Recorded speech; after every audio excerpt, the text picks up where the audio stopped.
Naam, mtazamaji wangu, leo hii ni habari njema kwa Nifa pamoja na wale wengine walioweza kukamatwa kabla ya uchaguzi mkuu na baada ya uchaguzi mkuu, kipindi na wakati ambapo maandamano ya historia kubwa kushuhudiwa katika Jamhuri ya Tanzania. Ningependa tazama kipande hiki cha video, ila kwanza kabisa mtazamaji wangu, itaweza kuwa vema iwapo utaweza kuchukua sekunde yako moja kwa hapo kubonyeza maneno yaliyoandikwa subscribe chini ya video hii. Pia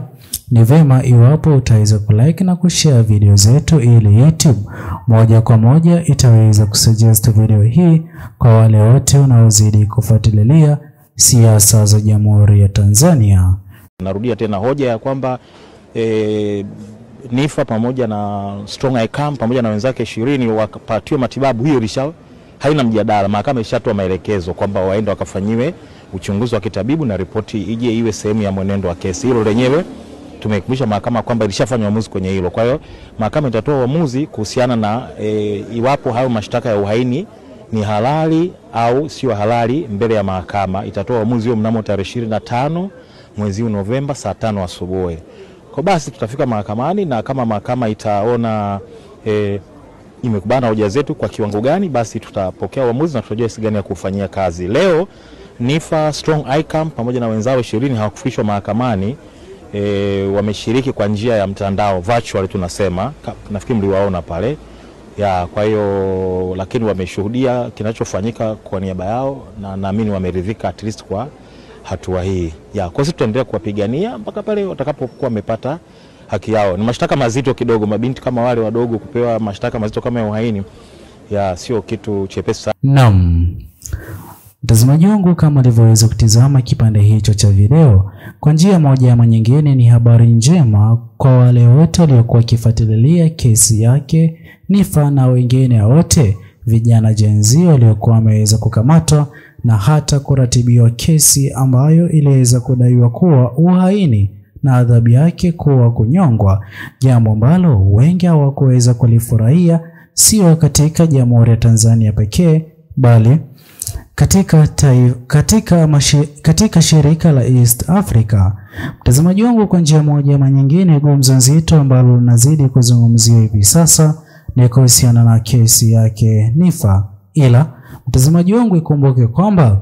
habari njema kwa Watanzania wote kutokana na kile ambacho kimekuwa kikishuhudiwa mapema baada ya kuapishwa kwa Rais Mama Samia Suluhu Hassan. Wengi waliokuwa wameweza kutekwa wanazidi kuachiwa, wengi waliokuwa wameweza kuzuiwa katika vituo vya polisi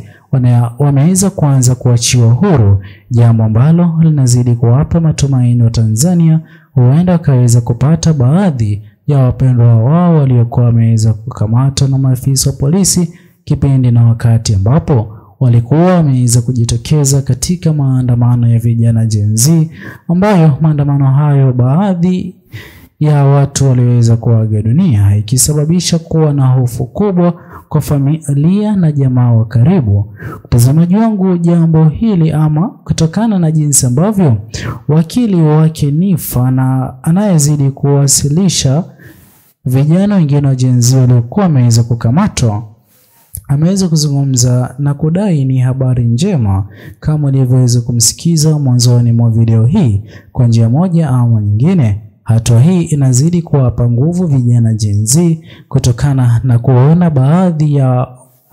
jamaa wa karibu waliokuwa wameweza kukamatwa kipindi na wakati walipokuwa wameweza kuungana kwa umoja kwa ajili ya maandamano wanazidi kuachiwa huru. Sasa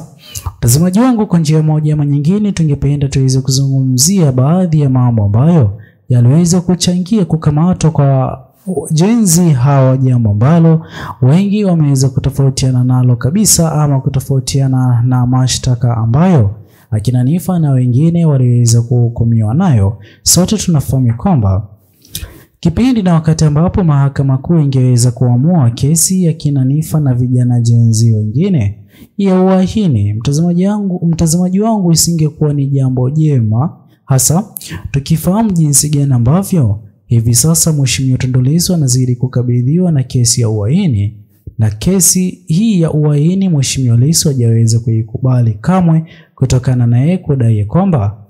Kile alichokuwa kikifanya ni uhamasishaji wa kuomba vijana Gen Z wa Tanzania wote kwa ujumla kufahamu ni kiongozi gani watakuwa kimpigia kura kipindi na wakati ambapo uchaguzi mkuu utaweza kufika. Jambo sawia na lile ambalo Niffer aliweza kufanya kupitia ukurasa wake wa mtandao wa Instagram, kufanya challenge ya wimbo ambao uliweza kumsababisha leo hii kupatikana katika kesi inayozidi kumkabidhi, jambo ambalo watu hawajaweza kulifurahia, kwani wakilinganisha kesi hiyo ya Niffer iwapo itaweza kuitwa uhaini sawia na kesi ya Mheshimiwa Lissu kuitwa uhaini, mtazamaji wangu, inaonyesha wazi hakuna usawa wote ule kutokana na makosa hayo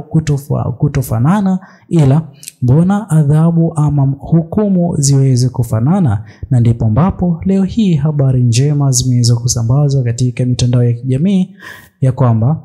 Niffer pamoja na wengine wote vijana Gen Z walioweza kukamatwa wataweza kuachiwa kipindi na wakati ambapo itaweza kufika tarehe 25. Ila kwa upande wake Mheshimiwa Tundu Lissu, update ambayo tupo nayo ni ya kwamba ifikapo tarehe 13 mwezi wa 11 mwaka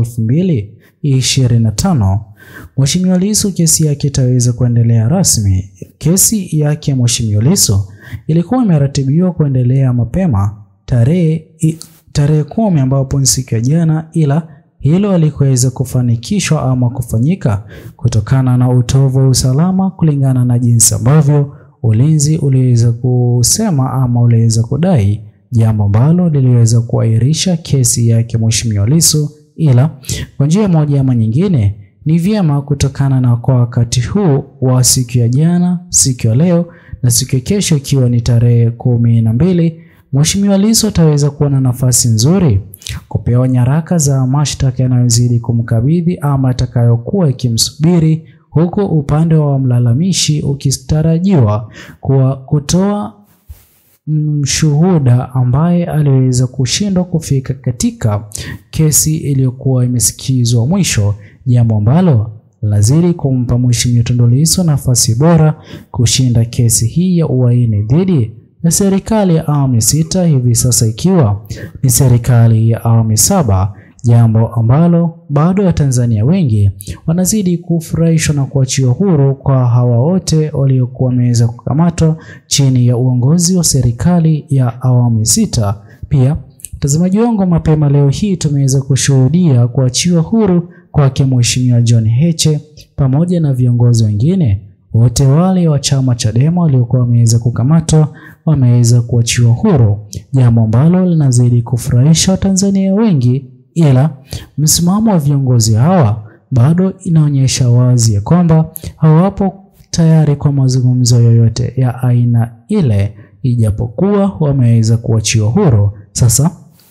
mtazamaji wangu, itaweza kuwa vyema iwapo wewe hapo utaweza kutuachia maoni yako katika uwanja wa comment section kuhusiana na kile ambacho kinazidi kushuhudiwa kwa kesi ya Niffer na wengine wote walioweza kukamatwa mapema kipindi na wakati ambapo